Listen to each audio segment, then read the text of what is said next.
Sir இப்போ இதில் வந்து இவங்கள புகார் கொடுக்கணும் அப்படின்னா நம்ம என்னென்ன எவிடன்ஸ் எல்லாம் வந்து நம்ம கொடுக்க வேண்டியது வரும் சார்? பொதுவாகவே பார்த்தீங்கன்னா எழுத்துப்பூர்வமாக இந்த மாதிரி ப்ராங்க் வந்தாலோ, இல்லை வாய்ஸ் ரெக்கார்டிங் வந்தாலோ, இல்லை வீடியோ ரெக்கார்டிங்கில் வந்தாலோ, இல்லை வேறு ஏதாவது ஐ விட்னஸ் இருந்தாலோ அந்த எவிடன்ஸ்லாம் வந்து ரெடி பண்ணணும். எவிடன்ஸை ரெடி பண்ணிக்கிட்டு வழக்கு நீங்கள் பதிவு செய்யும்போது உங்கள் பக்கம் நீங்கள் ரொம்ப ஸ்ட்ராங்காக இருப்பீங்க.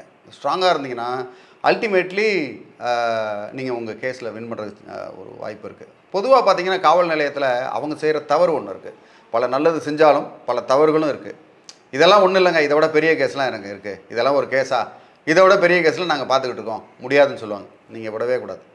நீங்கள் மேலதிகாரிகிட்ட மேலும் இது சம்மந்தமாக நான் ஒரு புகார் கொடுத்தேன், இந்த மாதிரி சொன்னாங்கன்னா அந்த அதிகாரி மேலேயே நீங்கள் சொல்லலாம், தவறே கிடையாது. அவங்க அதனால் இந்த அதிகாரி வந்து நம்மளை இந்த நடவடிக்கை எடுக்காமல் போயிடுவாங்களோ, இல்லை நம்ம மேலே தப்பாயிருமோ, வேறு ஏதாவது நம்ம மேலே ஏதாவது கேஸ் போடுவாங்கன்னு நீங்கள் நினைக்கவே தேவையில்லை. தாராளமாக தைரியமாக நீங்கள் கொடுங்க.